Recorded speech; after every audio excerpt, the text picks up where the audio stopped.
Okay, so today we're going to start lecture 3, continuing our discussion of renormalized perturbation theory. A little bit of review of lecture 2. What we talked about scaling symmetry or scaling transformation, x mu going to lambda x mu, lambda positive. We talked about conformal symmetry.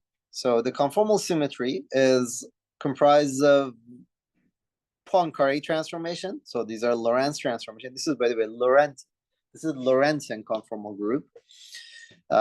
So these are Lorentz transformations. You have the translations together; they form the Poincare group. You have scaling, and on top of scaling and Poincare transformations, you have also the special conformal transformations that we said could be understood as inversion, translation, inversion back, right? Then the conformal group in RD minus 1 comma 1 is SOD comma 2. And in RD is SOD plus 1 comma 1. So this is the Euclidean conformal group. Do you recognize this group? SOD plus 1 comma 1. What is that group? What is another name for that group? That is the Lorentz group in D plus 1 comma 1. So the Euclidean conformal group in D space-time dimensions, Euclidean space-time, is the same as the Lorentz group in D plus 1 comma 1. Now, one of the main reasons that I said I've emphasized a lot, you guys are going to have a lower barrier to get into CFTs, is that you already know so much about the Lorentz group representation theory. So the conformal group is like Lorentz group in higher dimensions, the Euclidean conformal group. The Lorentzian conformal group is a little bit more tricky.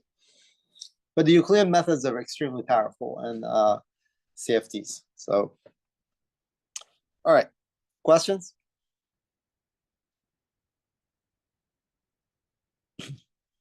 We talked about Noether charges. The Poincare charges are P mu and M mu nu. M mu nus are the charges corresponding to Lorentz transformations, and P mus are space-time translations corresponding to translations, symmetry. The conformal charge, the charge corresponding to scaling is called dilatation, D. And then we talked about the special conformal transformation charge that's often written as K mu. It's a Lorentz vector worth of charges. All of these could be related to the stress tensor because these are space-time transformations. So if the stress tensor is theta mu nu, the conservation laws are as follows. Del alpha theta alpha mu nu is 0. Do you recall what this is? Well, the full conformal group will tell you that this should be 0. You should have the symmetry. The stress tensor has to be symmetric, and it has to be traceless. These 3 conditions will ensure all of these are satisfied. We saw that at the classical level, if you have scale invariance, Poincare and Poincare transformations, special conformal transformations are classically also symmetry. Massless free fields is an example of a conformal field theory, which is both classical and quantum conformal. So how does the conformal dilatation act on in such a theory on the fundamental field? So if you put an operator at point X and apply dilatation, then phi, dilatation of this, dilatation sends 0 to 0, but it would transform by lambda to the power of D minus 2 over 2. And that is just, you could deduce from dimension counting, right? What is the dimensionality of phi? It's D minus 2 over 2, right? It just follows from the fact that this is a free field theory. So in the action, you have rho minus half del mu phi squared. Right? From this, it follows that the dimensionality of phi must be D minus 2 over 2. D is space-time, by the way. I think at some point later in this lecture, I might call d plus 1 space time. I'll try to clarify that. All right, questions? Okay, so last time we started the discussion of renormalized perturbation theory. One of the things I want to do is I want to slow down renormalized perturbation theory a little bit more and go over some of those integral loop integrals we did last time. Again, a little bit more carefully to remind you exactly how things work. But I can't stress this enough. Renormalized perturbation theory is very important. The steps are very, very simple, but it's important that you really grasp how it works. So you have two sets of parameters. There are the bare parameters, there are the renormalized parameters. For every field, there is the bare field, and then there's the renormalized field. They're different by a bunch of z parameters. These z's are called wave function renormalizations. Good. For every coupling, there's also a bare coupling and a renormalized coupling. Good.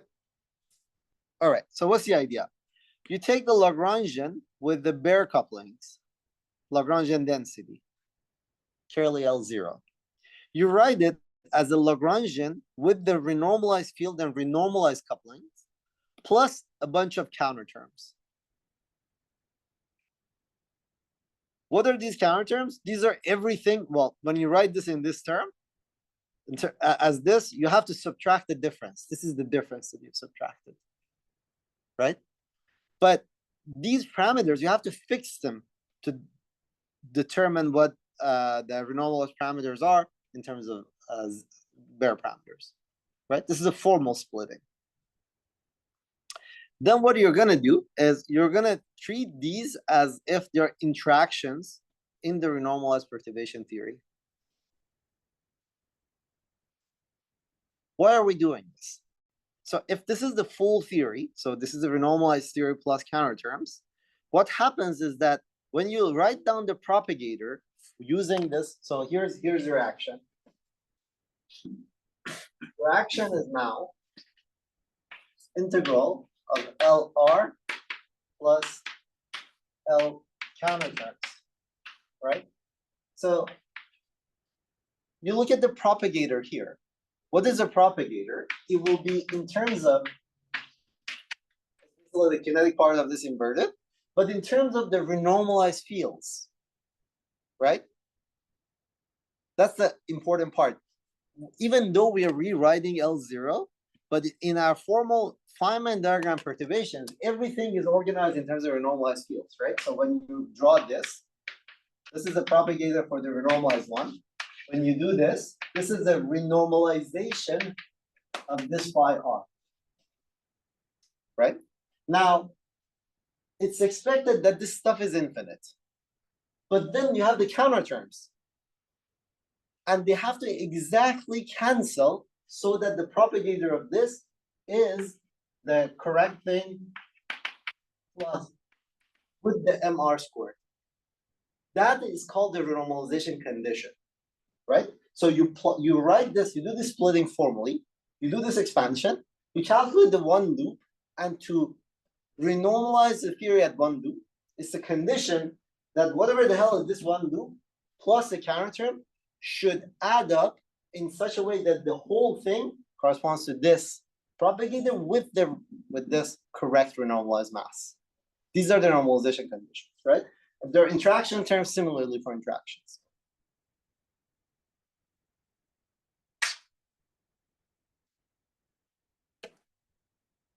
Questions? This is the main philosophy of it.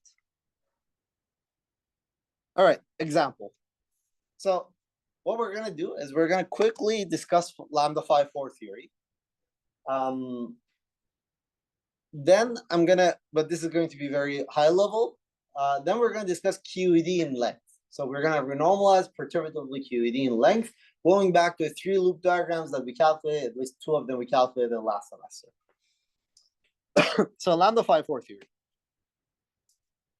The bare Lagrangian density could be written as half z del mu phi r squared. Remember that the phi naught was z half phi r, therefore a factor of z comes out, minus half m naught squared z phi r squared minus lambda naught over 4 factorial z2 phi r4, right? This is lambda naught. But now we write it in terms of this plus these delta z's. These are the counter terms. The counter terms are exactly just these subtracting this term. Let's stare at this for a second. I haven't done anything magical. Good.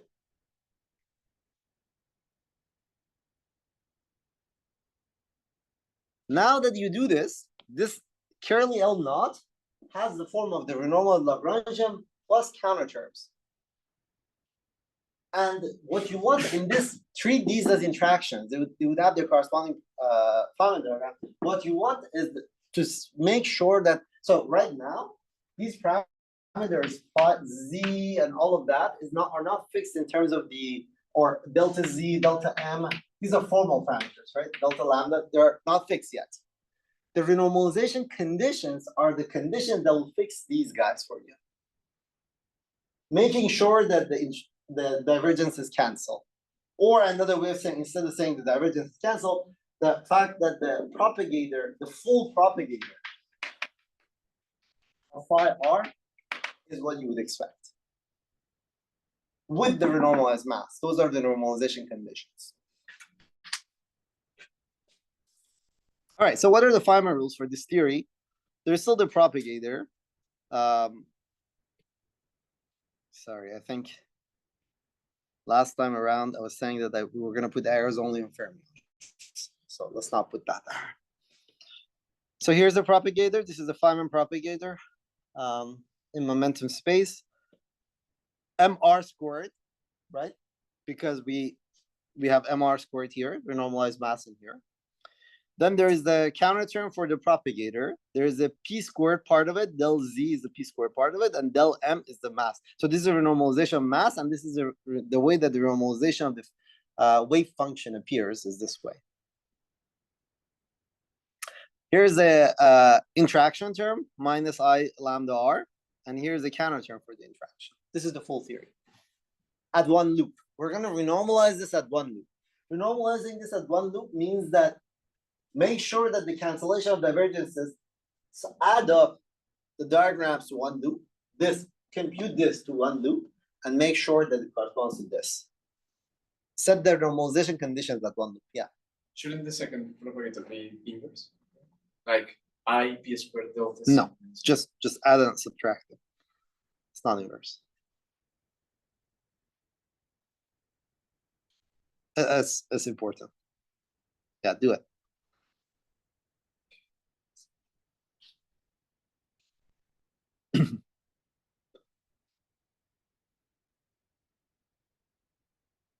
Do you see it, or do I need to explain it? Well, this term is pretty clear, yeah. Right? This term has to do with that there's del mu squared, that's P2. That's the P2. Okay, so once again, I'm going to repeat what the normalization conditions are, but more explicitly. The propagator of phi r is 1I over P squared minus MR squared. Ooh, sorry. Okay.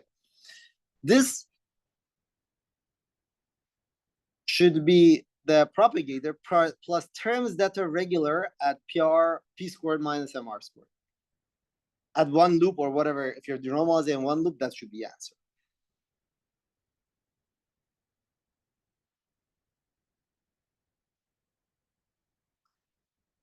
Now, there are two conditions here. We saw this before. When we calculate the propagator of one loop, what happened was that there was this the form of the propagator took the propagator took this form: 1 over P squared minus MR squared minus M squared P squared. There are two issues here. You first have to make sure that the propagator, the pole is at the right place. Point 1. Point 2, you have to make sure that the residue is the same. One of them will fix the normalization of the wave function. The other one will fix the normalization of mass. We'll see this explicitly. So how does it work? if MP squared, so set MP squared, this is the correction, the 1pi correction and 1 loop. At P squared or minus equal MR squared, it will contribute to something, right? And this should be 0. This should be 0 if the pole is to remain at MR squared, right? But also, if this guy it depends on P squared. If it's something times P squared, that something should also be 0. Because if it's something has a part that's something over P squared, that something could be like packed together with this guy, and it could be viewed as a renormalization of the overall constant.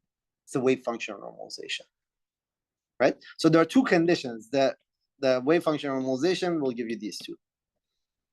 How do I know that this will look like something P squared plus a constant? We went over this last time. The naive dimension counting.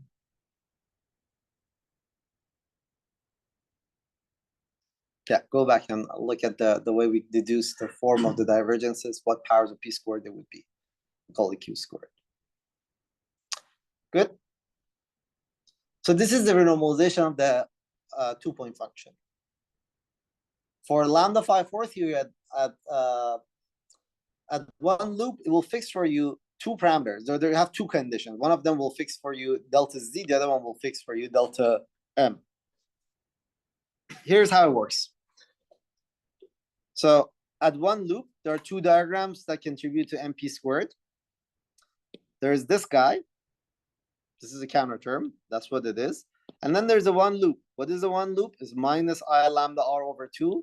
This is this vertex integral of the thing that runs in the loop. And here's a propagated that runs in the loop. This term is independent. Oh, sorry. This is K. I'm integrating over this. This term is independent of P. Therefore, the cancellation, the fact that this guy has to be 0, will tell you that the coefficient of P squared will have to be 0, which means that the delta Z has to be 0. So at 1 loop, in lambda phi 4 theory, there is no wave function renormalization. However, there is a mass renormalization. Well, how does it work? You have to calculate this. How do you calculate this? Do you remember? Dim reg. You do dim reg. Right? You do dim reg. This is the answer of dim reg. And then you have to set delta m equal to that. Once you do that, you have made sure that MP squared is 0 times P squared plus 0, which means that here, neither the pole nor the residue have shifted. So you have a particle propagating truly with mass mr squared, as you expect from your normalization condition. I will forget this time. Good. So that's a normalization condition for the 2-point function in lambda phi 4.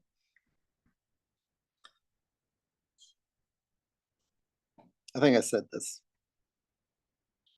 I don't know why all my fonts are on top of each other. But if you recall what dim reg was the idea was that you go to 4 minus epsilon, right? And dimension counting will tell you that you will have to introduce mu up to power some scale dimensional parameter called mu, mass scale mu to the power of epsilon that sits outside. Right? That's what happens is that if you recall lambda phi 4, the naive dimension counting told you that integrals are log divergent. Right? Which means that you basically have d4 of k over k4. K5? 4. K4. Right? So if you did this, it will converge. Right? But then we'll have to put this. Remember that in dim reg, you don't change the propagators or Feynman rules. The only thing that you change is the integrals over the internal momentum. And then you do the so what you do is you introduce dim-reg, you do your integrals. Often they involve analytic continuations, and then you expand in small epsilon. Of course, as analytic expressions, you're going to end up with things like this that has poles, right? Exactly at 4 dimensions. That's a sign that you have a log divergence.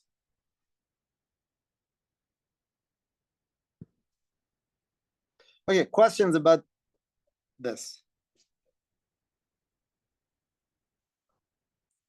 Always remember, in renormalizable theories, in good, sensible theories, you should be dealing with log divergences.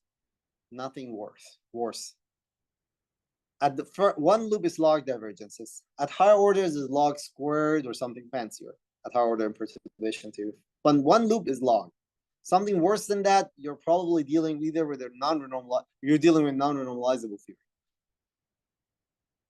Or you have ignored the symmetry. Sometimes naively you might see that you might find that there are some awful higher order divergences, but some symmetry forbids that. For instance,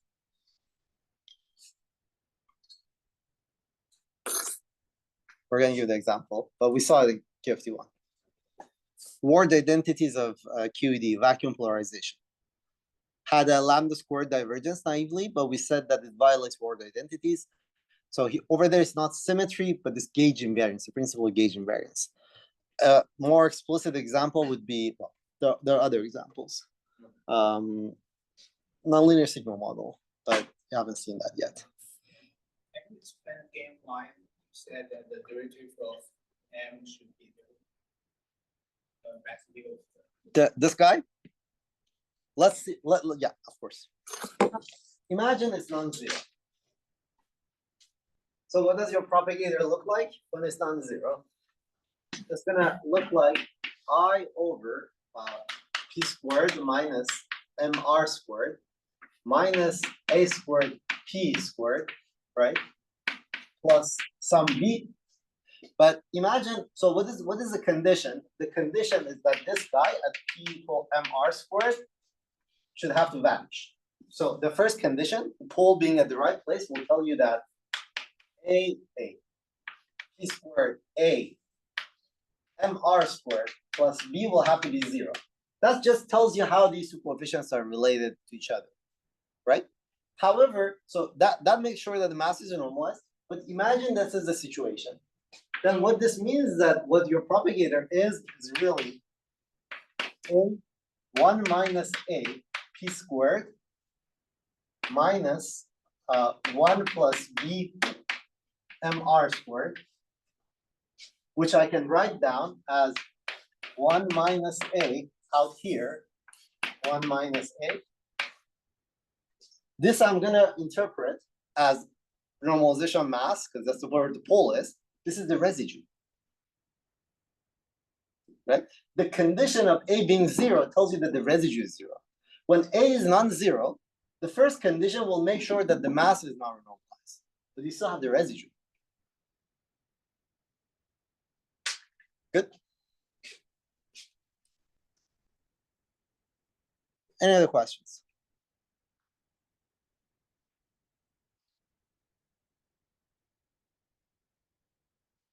Okay, we also have to renormalize the coupling, lambda phi 4. What is the condition here, normalization condition? Well, the normalization condition, say at one loop, is that the vertex, the interaction vertex, 4-point function, is minus I lambda r. At s equal 4 r squared, mr squared, t equal u equals 0. Is it clear why I say at these values? Because this is a renormalization. This is a theory that's is being renormalized. As you change the scale, mass will change. All these couplings will change.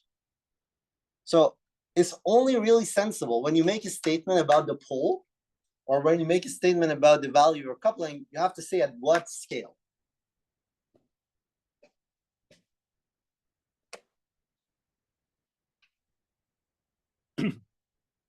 So at one loop, here's the here's a vertex, the tree level, and there are three S, T, and U channel diagrams at one loop. And then there's the vertex. There's the counter term. Once again, what we have to do is we have to calculate these guys, evaluate them at this point, and make sure that the divergences are canceled. It involves dim reg and imposing the renormalization condition. You could look up Heskin for a detailed discussion. Instead of spending more time on this, I'll spend more time on QED. So QED is a much more complicated example, so we're gonna discuss that in more detail. Remember how we were calculating these intervals, these loop intervals? There were a couple of tricks, right? The couple of tricks that we used, well, we'll go through them. Do you remember what the tricks were? So there we use dim reg. We use Feynman parameters, right? We used Euclidean integration. So we analytically continued the Euclidean integration, right? Wick rotation, right? And then there were some complex integrals that we did because for values of d minus epsilon, some of these guys we could analytically calculate in terms of gamma functions, right? So those were all the tricks that we have. But perhaps the most non-trivial one is the Feynman parameters.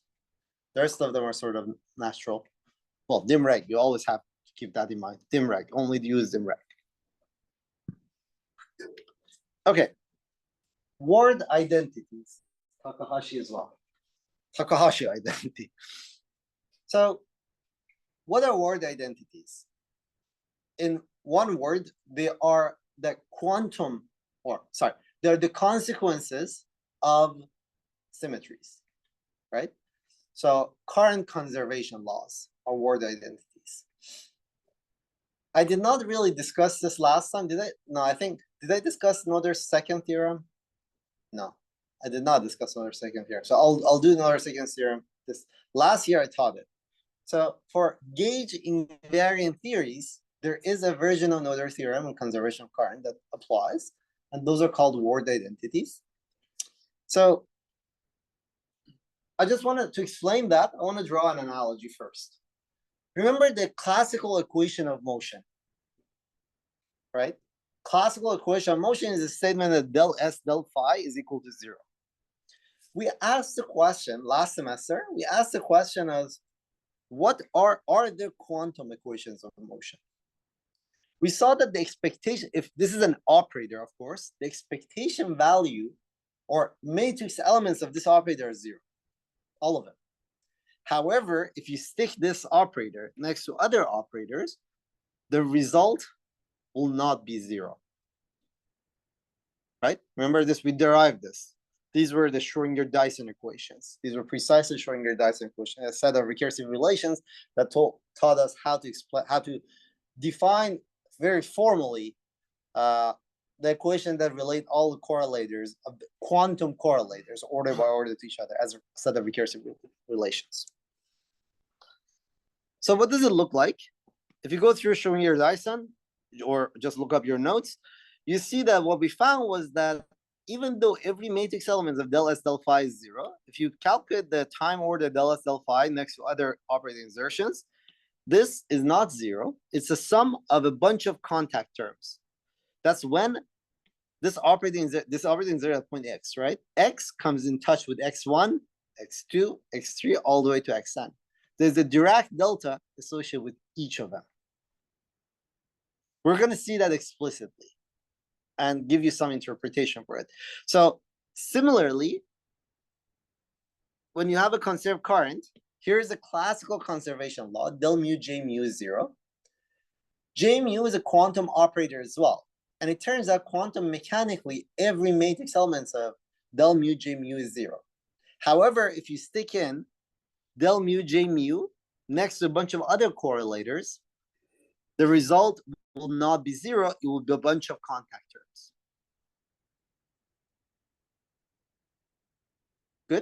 The quantum effects are showing itself as contact terms.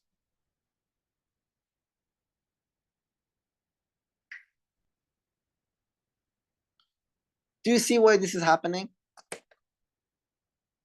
Let me try to give you some intuition. It has to do with topology.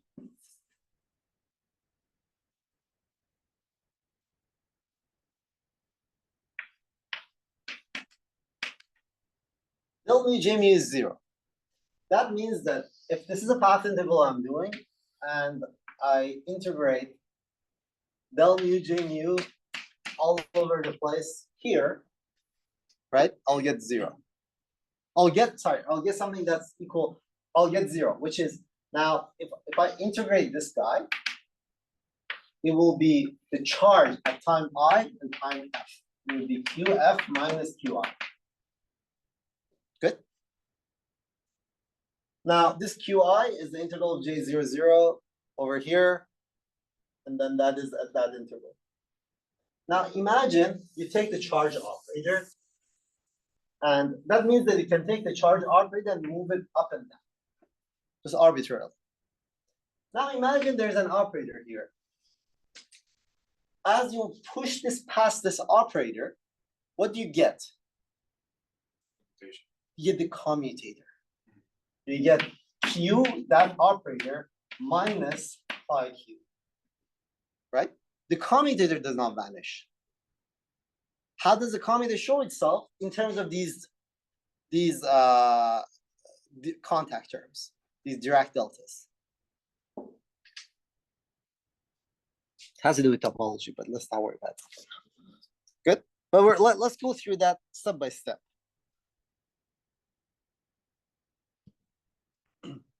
To be more specific, let's pick the example of word identities in QED. So there's the electromagnetic current, J mu, and this is some fermion, psi bar, right? A fermion interacting with it. So this is a vertex in QED, for example.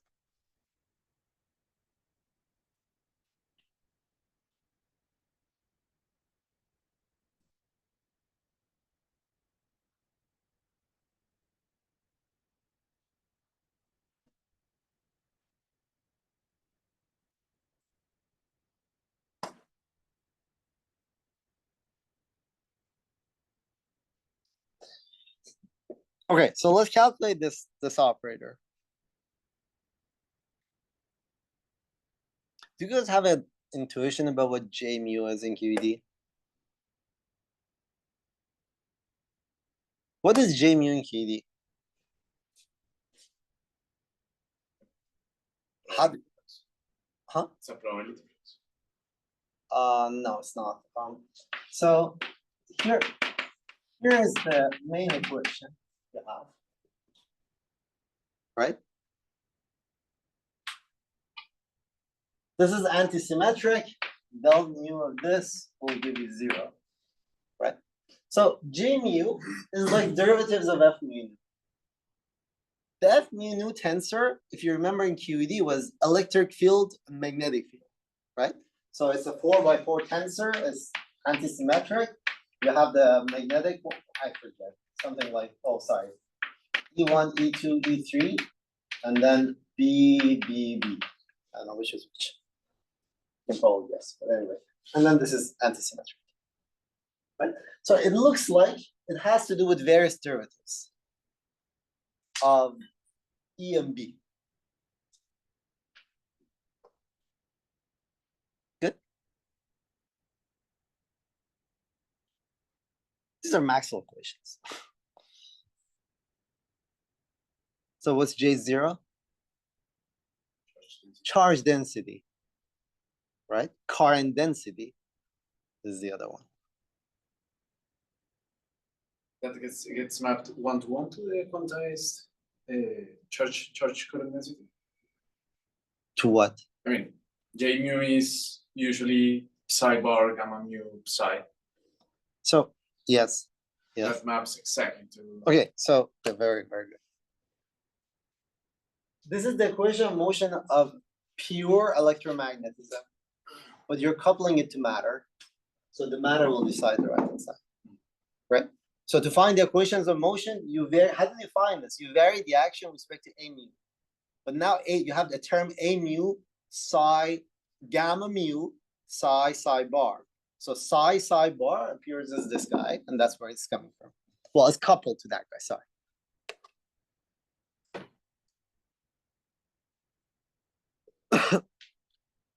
Okay, so here's basically this argument that I was telling you about pushing this through. If you calculate this,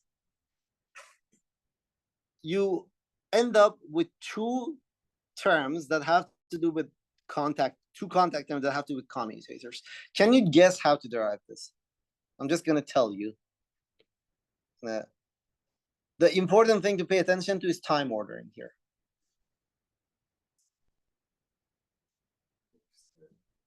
It is Wick's theorem, but like it's something a little bit more involved. So here, if you expand this time order, so what you want to do is you want to write this time order expression of the whole thing as del mu j mu time orders of the rest.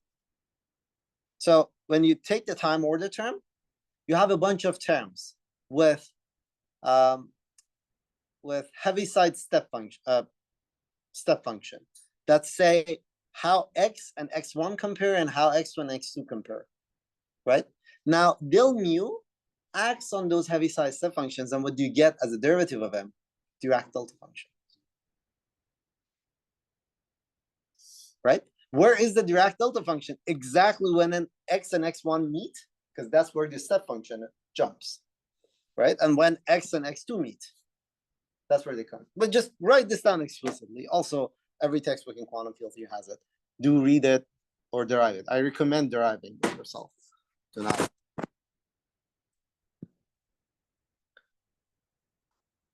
Good.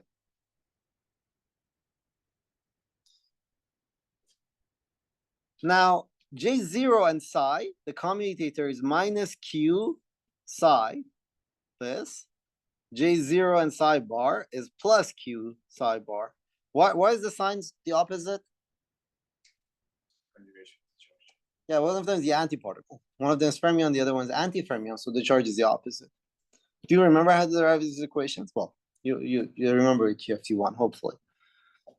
All right, so plugging all of that in, you find that the Ward-Takahashi identity will tell you that del mu, even though del mu J mu is 0, classically, when you put that, stick that inside the time order operators, you will get these contact terms, and then Q is a coefficient. There's a minus sign and a plus sign here. The minus sign has to do with the fact that X is meeting X1. So you're pushing the charge through X1, right? This is a particle, and this is their corresponding antiparticle, so the sign flips. Okay, so now let's look at this equation. This is in position space. What does it look like in Fourier space? Ward-Takahashi identities is not, we often use them in momentum space. Why? Because Feynman diagrams, we often write them in momentum space, right? So after Fourier transform, what this looks like is, well, now we're talking about this process, P1, P2, Q. It looks, so this process looks like SP2, which is a propagator, fermion propagator for P2, SP1, fermion propagator for P1, minus IQ, gamma mu. This is the interaction vertex. Notice that everything we said right now is fully non-perturbative. This Ward-Takahashi identity, this discussion, is fully non-perturbative. I didn't say Feynman diagrams at all. These rules of like conservation laws, or how did we derive these contact terms? These are through Schrödinger Dyson type equations. These are full manipulation of the full path interval. So these are fully non-perturbative. So this equation, so this is the left-hand side, and this is the full vertex. So arbitrary order, perturbation theory, or even non-perturbative, is equal to minus IQ. What is this? This is just a propagator, and this is a propagator.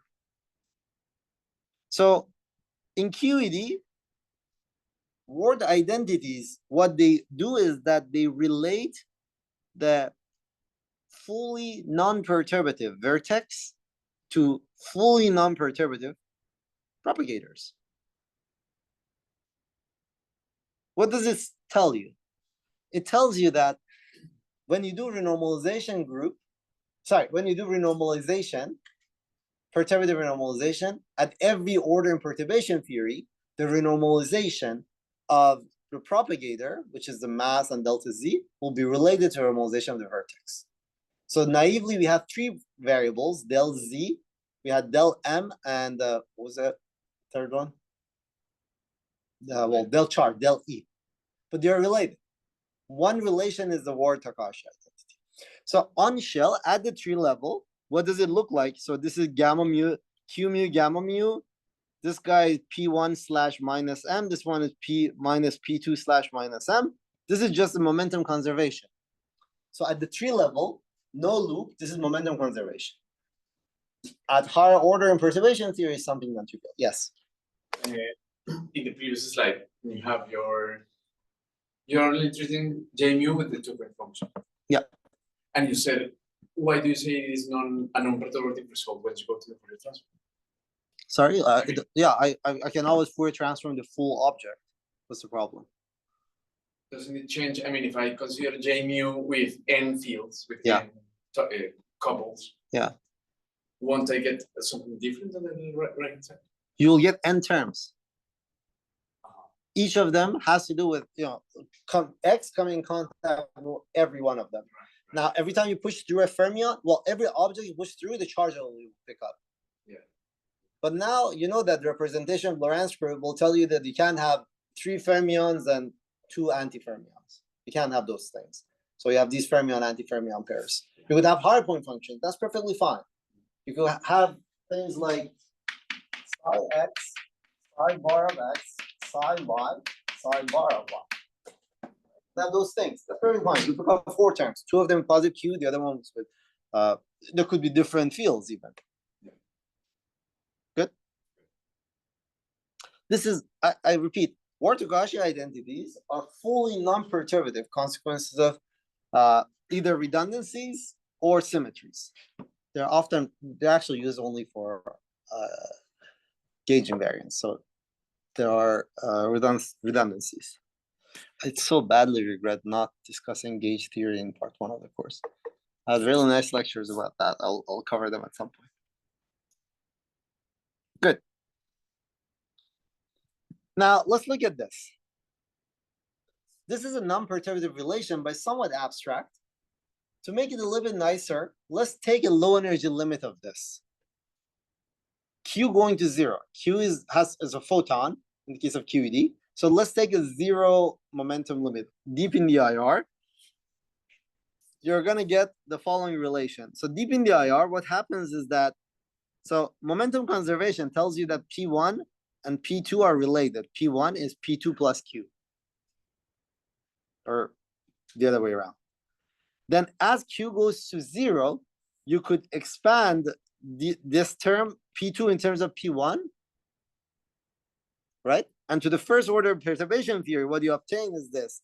In the Q going to 0 limit, this equation becomes the vertex at 0 momentum, photon momentum, PP is I del P mu of the propagator.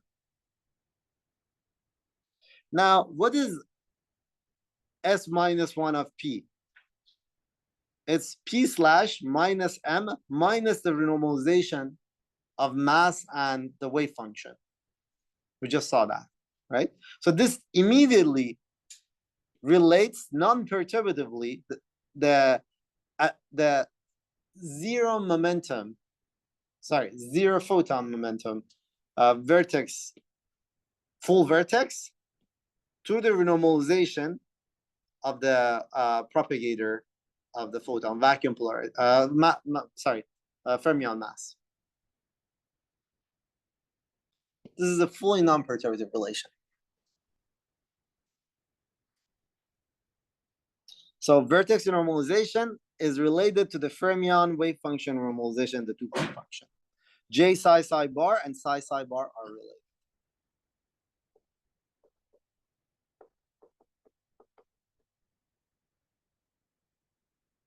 You don't need to calculate all of them. Questions?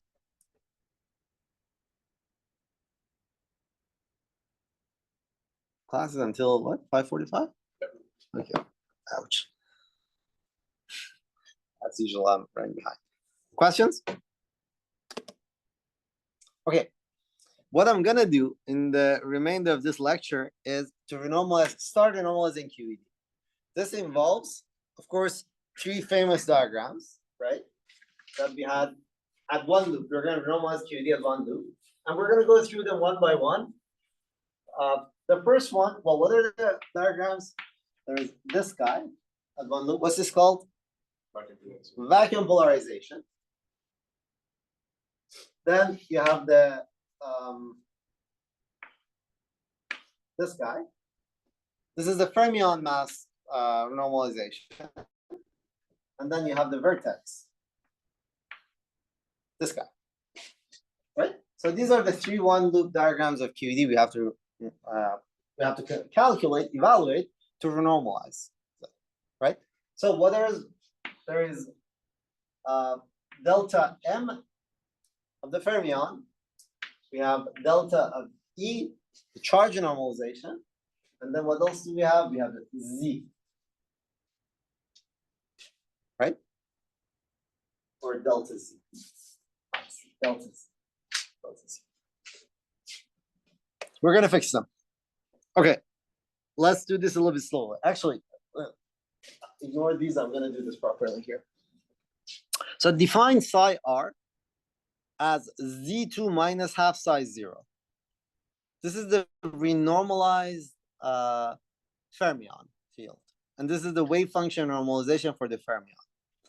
There is a defined renormalized wave function, renormalized electric field as electromagnetic field as Z3 minus half A0 mu. So here's a second wave function normalization. Then take L0, you get LR, renormalized 1, minus 1 over 4 delta 3 F mu nu R squared. So these are the counter terms. The counter terms will have the following structure. So you will have delta J, right, corresponding to Z2 and Z3. It's also convenient. Well, you have also delta M, that's the renormalization of the mass of the fermion. It's also convenient to talk about the normalization of the coupling in terms of Z1. Right? So that we only deal, so this is just a definition. So that you only deal with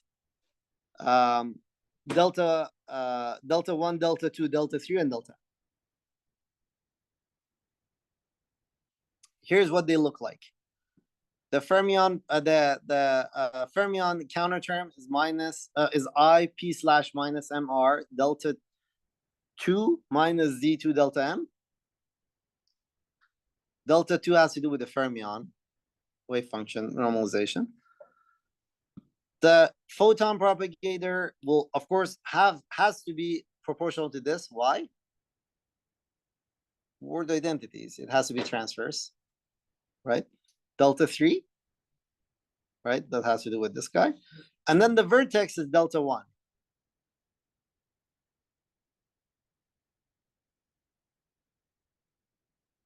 That captures how the coupling changes. But it just told you that the running of the coupling is related to the other two. So we'll see that.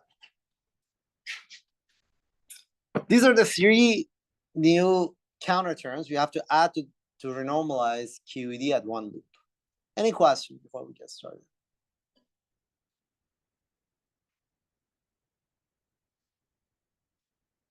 All right, vacuum polarization. So the way I'm going to do vacuum polarization is first I'm going to show you the answer and then remind you how we calculate it really, really fast.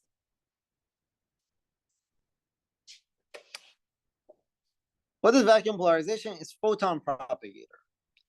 We saw that the photon propagator, the full photon propagator is 1 over 1 minus the 1 pi photon propagator. So all we need to calculate is the 1 pi. The one pi we're going to calculate at one loop. At one loop, you have this diagram, vacuum polarization diagram, and then a counter term. So, of course, both of them will have to be transverse. So both of them will have to be q squared eta mu nu minus q mu q nu times something. We call this guy pi of q squared, if you recall, right? At one loop, and then this is delta 3. So what is the renormalization condition here? Photon must remain massless, which means that the pole should not change, and also the residue should not change.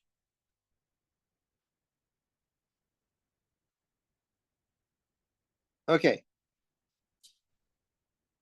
That means that delta 3 will have to be pi of 0 so that this term vanishes. Good. So let me quickly remind you what pi of q squared was. We calculated this last time, but remember that alpha is e squared over 4 pi. It's that famous 1 over 137 of QED. So pi of q squared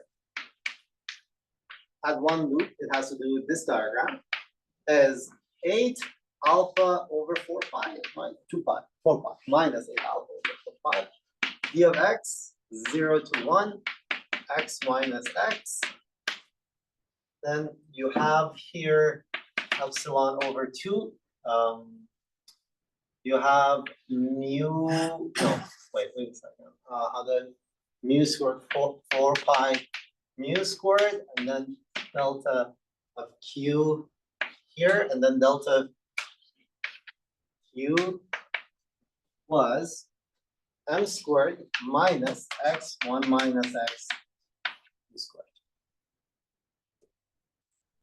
This is the answer. After all those dimensional regularization, all that song and dance, I'm going to review it for you guys.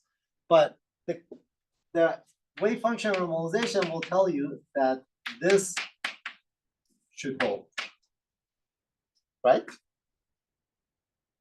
The renormalization condition for photon property will tell you this, which means that this will have to be m squared, right? 4 pi mu squared to the power of epsilon over 2, blah, blah, blah, will have to be 0.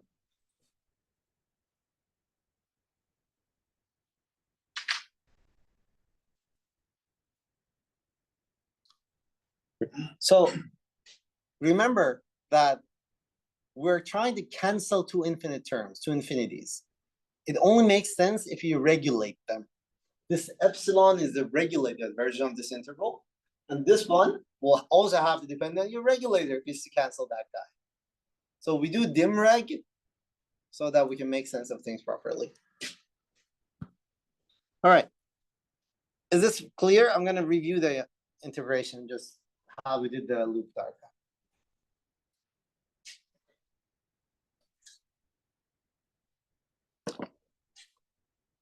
Questions?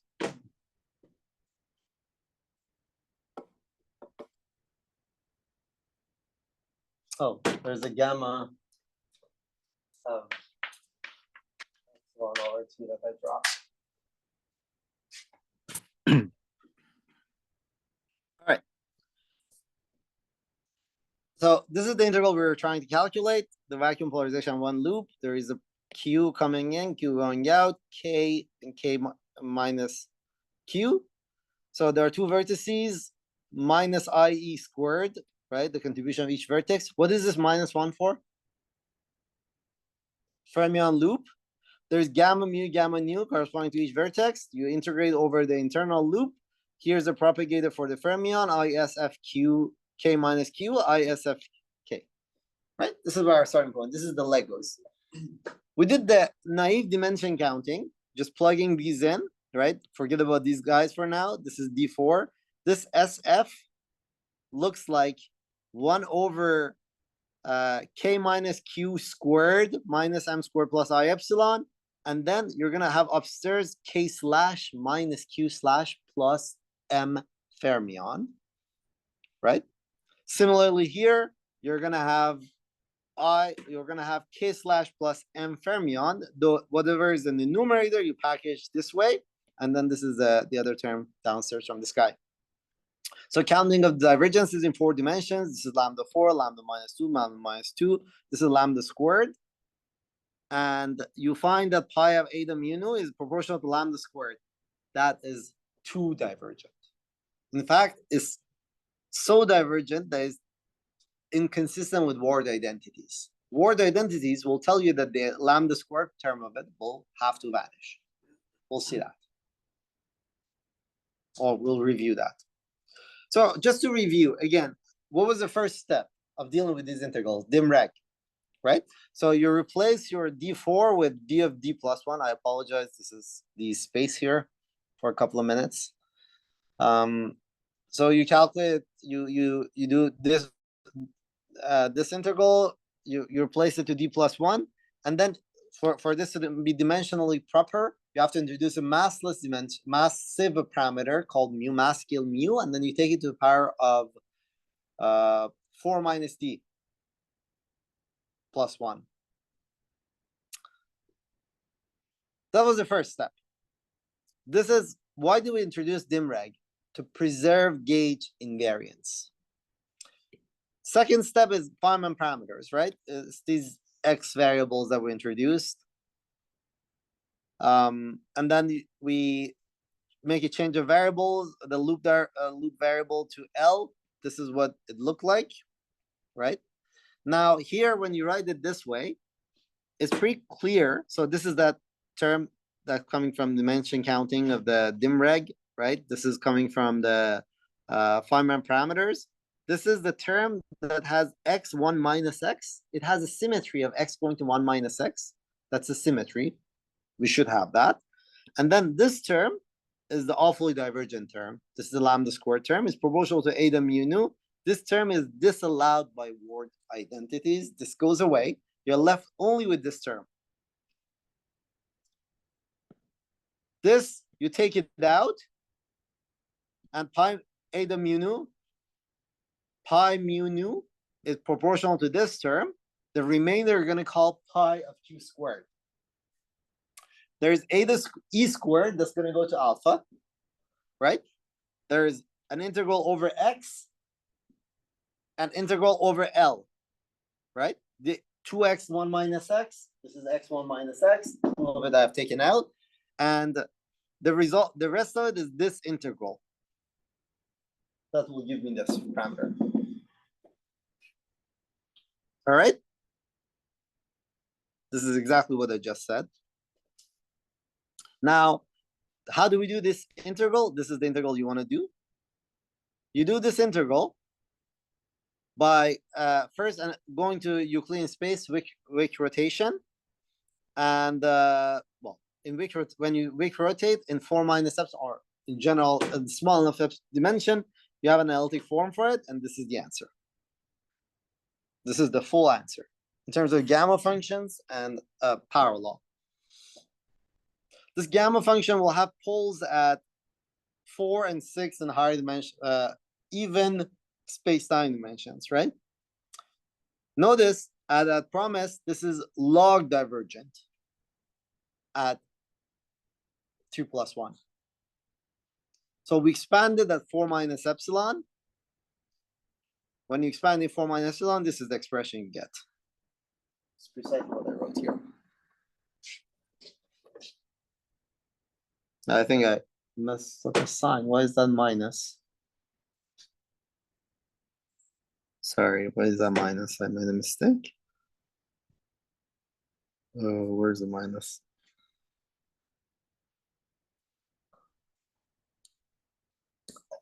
Oh yeah, that's correct. I wrote it incorrectly on the board. This is minus. All right, good. So this was the review. So at one loop, you have this expression, pi of q squared. We'll have to cancel with delta 3, right? So what you find is that delta 3 will have to be this expression. Now, this alpha r is the renormalized alpha. Everything is renormalized here, right? We're doing renormalized perturbation theory.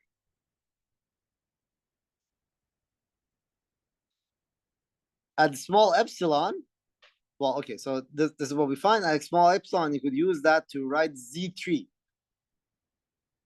is the renormalization of the electromagnetic field.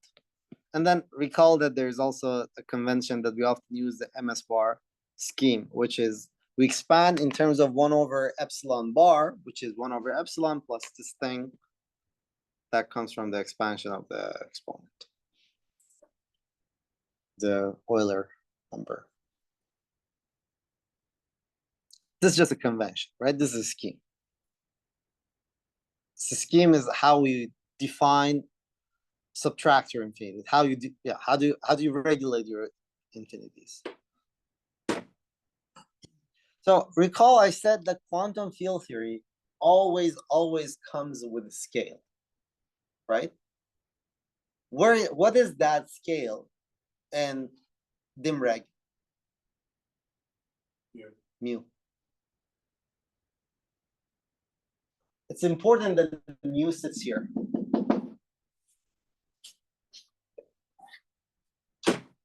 What is being compared to mu?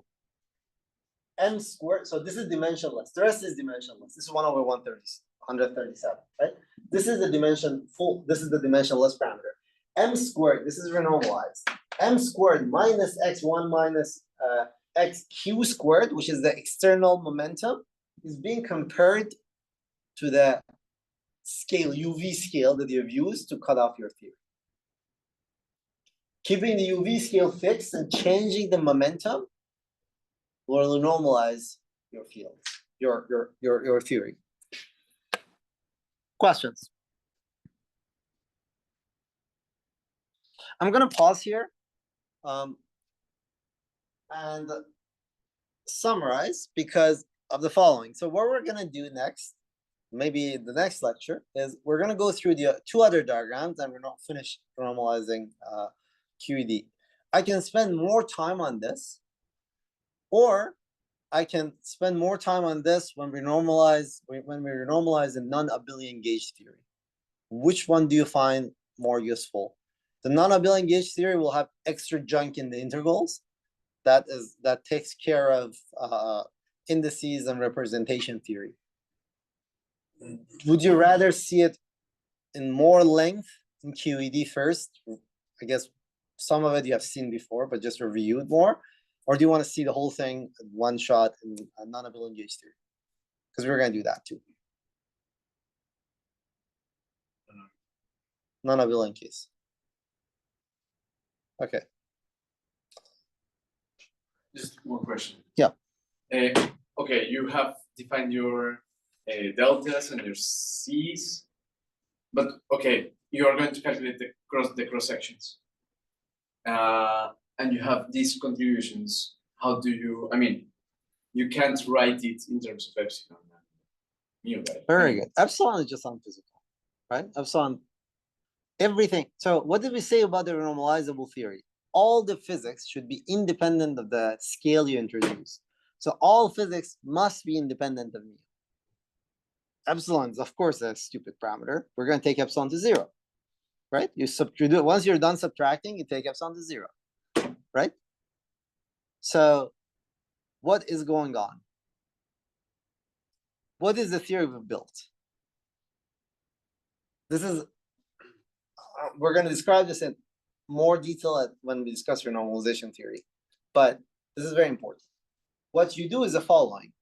Imagine you're an experimentalist, right? What you have to do is the following. There is no principle of nature that will tell you the following. You're going to do an experiment in the lab and measure at energies, some energies, I don't know, 1 GeV, and measure at those energies the mass of electron. No principle of nature will tell you that the mass of electron should be something. That is data that you observe and you're going to take as the data that you're going to build your theory based on. You're going to measure alpha, the charge of the strength of the interaction, right? At some energies, mass, all of these guys you're going to measure. You're going to take these measurements, renormalize your theory at that scale, put Q squared and all of that. Using this renormalization, now your deltas are all fixed. Can you repeat that? Okay, this is very important. You want quantum field theory is supposed to be a predictive theory, but it doesn't mean that you start with anything and then you're gonna generate numbers you're gonna measure in experiments. The theory, any theory of physics, F equal ma or whatever, will have a bunch of constants that you have to plug in based on what you have observed. Here, what you observe are mass energy dependent. You say at zero energy, you have measured alpha, it's 1/137. You have measured mass of electron at very, very low energies. Those are the data of your theory. So the data of your theory is alpha squared at q squared equals 0 and m at q squared. This is the data of the theory. Now, what do you do next? We write down the QED, theory of QED, as a renormalized perturbation theory. We're dealing with the right-hand side, which is has the following form. It has lambda bar plus L counterterms. In this, there will be a bunch of alphas and MRs. You know what to plug in. The things that you don't know what to plug in are the deltas. What you're going to do is at your energy where you've observed this, you're going to renormalize the theory at that scale. That will fix for you delta Z, delta M, delta I's, and delta M's. Once you renormalize your theories, be my guest and calculate whatever you want using this. This is how quantum field theory works. Using your data, instead, like classical physics, ordinary theories of physics, very simple theories, have a bunch of formula. You read these couplings of constants of nature, you plug them in there, right? And then you calculate. Here, these things that you observe, you don't plug in a bunch of equations, but you plug in the equations of the renormalized perturbation theory to renormalize your theories, fix these guys. Once you fix them, be my guest and calculate whatever the hell you want. And one of the interesting things we're going to see is that when you do these calculations, you observe that, well, you saw these guys at this scale of q squared equals 0. At higher energy scales, you're going to get different values. It's actually the other way around. If you plug this in at higher energies, you could calculate the values at low energies and could test that. So the predictability of quantum field theory comes from the fact that you renormalize the theory. Renormalized perturbation theory is now a predictable theory. You could calculate, use it to calculate whatever you want, and go in experiments and see them. Right? So this sort of like sets your rulers and measures of mass and everything is fixed. Once you normalize it, you go ahead and calculate. Is that principle clear? And in RG, we're going to discuss exactly how that happens. That's very, very important. This is the step that's hard to explain to mathematicians, right? People say that, oh, you're canceling divergences, but what we're doing is that we are renormalizing the theory. Once the theory is renormalized, there are no infinities left. Just a bunch of things that are fixed, and then the theory is renormalizable. You just calculate loop diagrams, everything is good and fine. You have to be careful, though. There are some subtleties in what I'm saying. If you normalize the theory at one loop, you can only calculate at one loop. Right?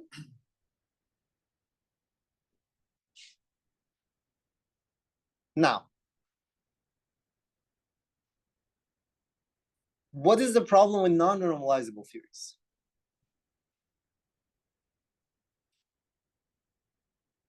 The problem with non-normalizable theories is that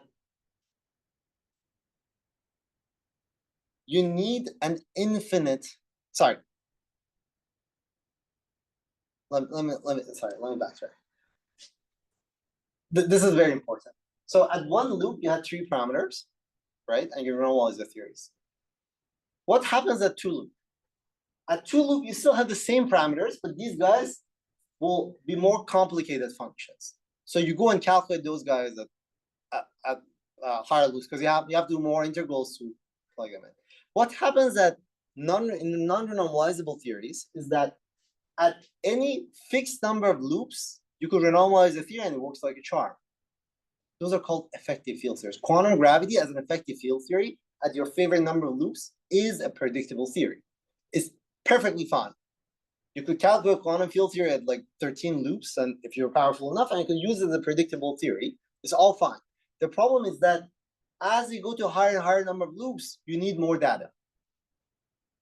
So infinite loops, you need infinite amount of data. So you will never be sure that you have the theory that works to arbitrary high scales, because higher scales means the loops are going to be more and more important. The theory will always remain at the level of an EFT, right? This is the issue of renormalizability. Can you make sense of a theory that deep in the UV is fine? Now, once we do the renormalization group, it actually does tell you that you have to be a little bit worried about EFTs, a little bit formally worried, but good. Is that clear? So quantum gravity, if you've ever heard of this statement, it's not renormalizable. Quantum gravity at one loop or two loops is a perfectly fine theory. It's a perfectly fine quantum field theory. Perfectly fine. It's predictable. Everything is fine. As a matter of fact, we use it all the time. The issue is with the fact that as you go to higher loops, you need more and more data from experiments. And to arbitrary order in perturbation theory, you need infinite amount of data. So formally, there's no non-perturbative definition of the theory, that it requires infinite input from experiments. Good? Questions? Yeah. Can you repeat once again why the word identity is key of the Horrible theory? Word identities will tell you, well, what was the word? There are various manifestations of it. But word identities tell you that Q mu, M mu will have to be 0. Right? That tells you that this pi mu nu better be proportional to Q squared eta mu nu minus Q mu Q nu. In fact, it has to be transverse. The term that's not transverse is gauge dependent. And word identities identify that term as gauge dependent, which tells you that, oh, with a smarter choice of gauge, that term would not have appeared.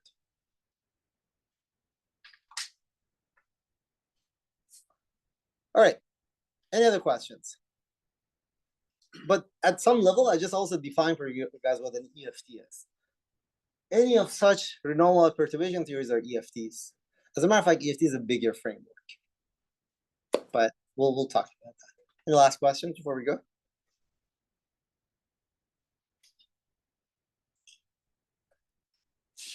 Thank you so much.